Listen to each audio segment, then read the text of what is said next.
अरे देखा ना है रे सोचा ना है रे रख दी निशाने पे जान कदमों में तेरे निकले मेरा दम है बस यही अरमान है देखा ना है रे सोचा ना है रे रख दी निशाने पे जान कदमों में तेरे निकले मेरा दम है बस यही अरमान हरड़े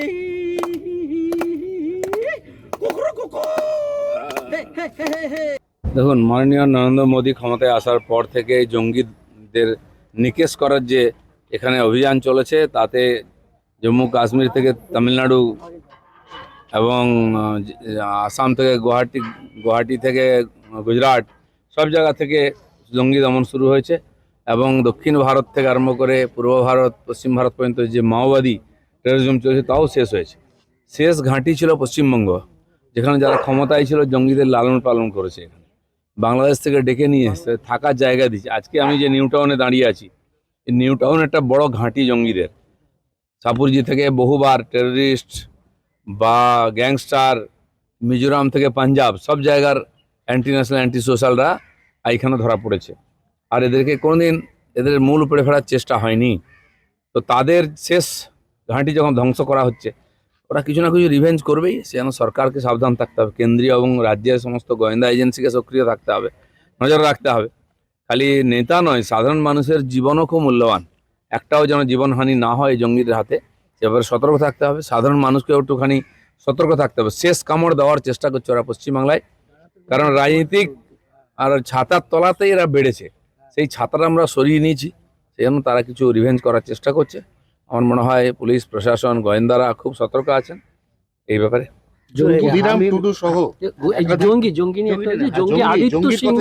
আদিত্য সিং অ্যারেস্ট, কি বলবেন?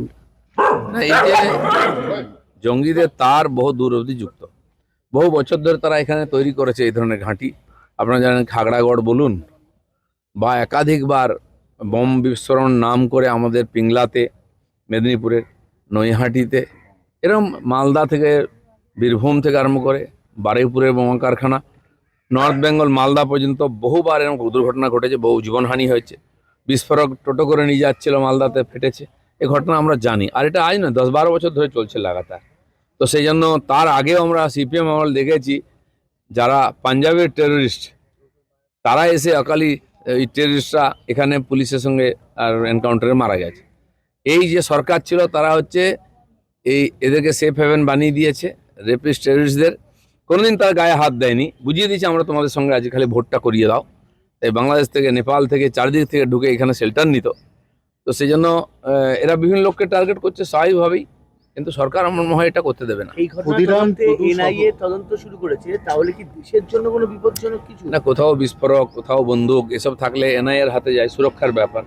তো সমস্ত এজেন্সিকে সক্রিয় করতে, এর আগেও এনআইএ বলুন বা এই ধরনের সংস্থা এখানে সক্রিয় হয়েছে, তারাই খবর দিয়েছে। রাজ্য পুলিশ, সিআইডি কখনো ব্যবস্থা নেয়নি। গ্যাংস্টার ধরা পড়েছে, মিজোরামের টেররিস্ট ধরা পড়েছে, কেন্দ্রীয় সংস্থাগুলো, গুজরাট পুলিশ এসে এখান থেকে তুলে নিয়ে গেছে, মেরে নিয়ে গেছে, মহারাষ্ট্র পুলিশ এসেছে। এখানকার পুলিশ কখনো সহায়তা করেনি, এদেরকে জানায়নি, কারণ জানালে এরা তাদেরকে লুকিয়ে রাখবে। এই জন্য এরা বলেছে আমাদের এখানে ঢুকে চলে যাচ্ছে, আমরা বুঝতে পারছি না। টেররিস্ট এলেও বুঝতে পারতো না, অন্য রাজ্যের পুলিশ এলেও বুঝতে পারতো না, এরকম প্রশাসন ছিল। তো তার তো কিছুদিন চলবে। একাধিক মন্ত্রী তারা সাইবার অ্যাটাকেরও কবলে পড়েছে, এবং এখানেই কোথাও না কোথাও মনে করা হচ্ছে যে লরেন্স বিষ্ণুই গ্যাং, তারা যে স্টাইলে অপারেশন করে, এই স্টাইলে এখানে একটা অপারেশন করার চেষ্টা চলছে। দেখুন, আজকাল আধুনিক ব্যবস্থাকে কাজে লাগিয়ে টেররিস্টরাও খুব সফলভাবে এগুলো করার চেষ্টা করছে। আপনারা জানেন, সেই যখন টয়েন টাওয়ারকে ভাঙলো আমেরিকায়, তখনও এ ধরনের ইঞ্জিনিয়াররা তার পিছনে ছিল, অ্যাটাকে ট্রেন্ড করা। বা আমাদের মুম্বাই অ্যাটাকের যে টেররিস্ট এসে, সে তো অশিক্ষিত বস্তির ছিল, কিন্তু তাদের চালাবার লোক স্যাটেলাইট ফোনে তাদেরকে নির্দেশ দেওয়া হতো। তো এগুলো আধুনিক ব্যবস্থা নিয়ে কাজ করছে ওরা। তো পুলিশকেও আধুনিক হয়ে তার কাউন্টার করার চেষ্টা করতে হবে।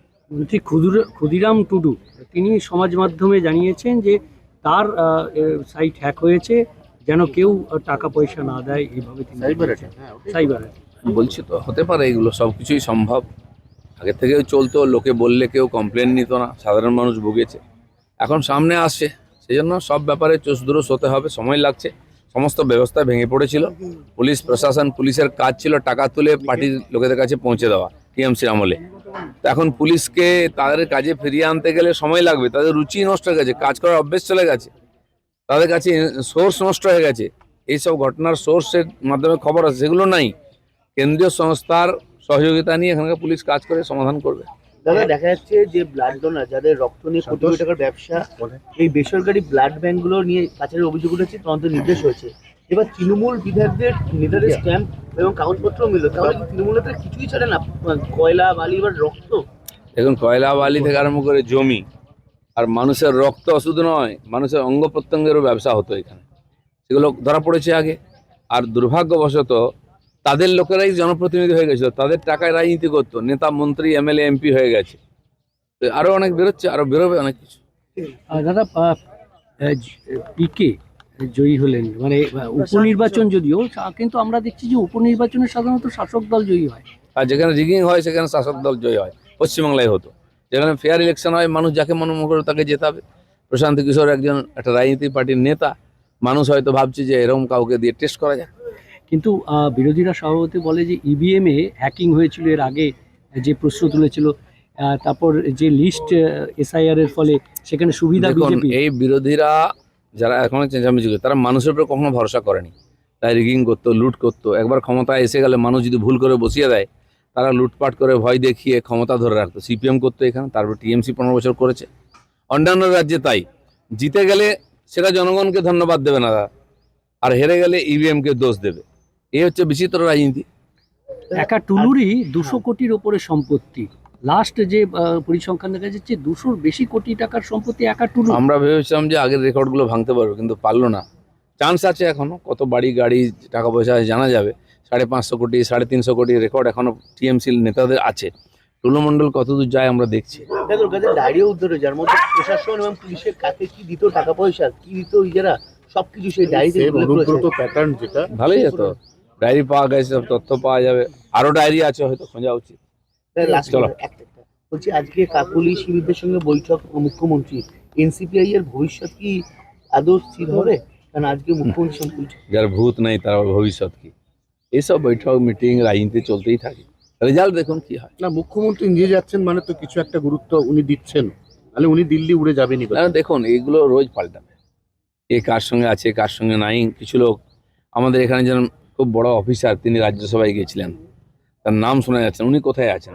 এরকম আরও কিছু নেতা চুপ করে আছেন, তদন্ত কমিটি ঘোষণা করা উচিত। আমাদের বাবুল সুপ্রিয় কোথায় আছেন? বিখ্যাত লোকের, একসময় এরা খালি সামনে আসতো।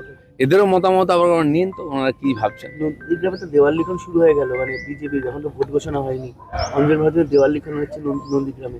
এই দল না, এ তো উপনির্বাচন আছে, তো ঘোষণাও হয়ে গেছে বোধহয়, বা হয়ে যাবে, হয়তো মাসখানেকের মধ্যে ভোট হবে।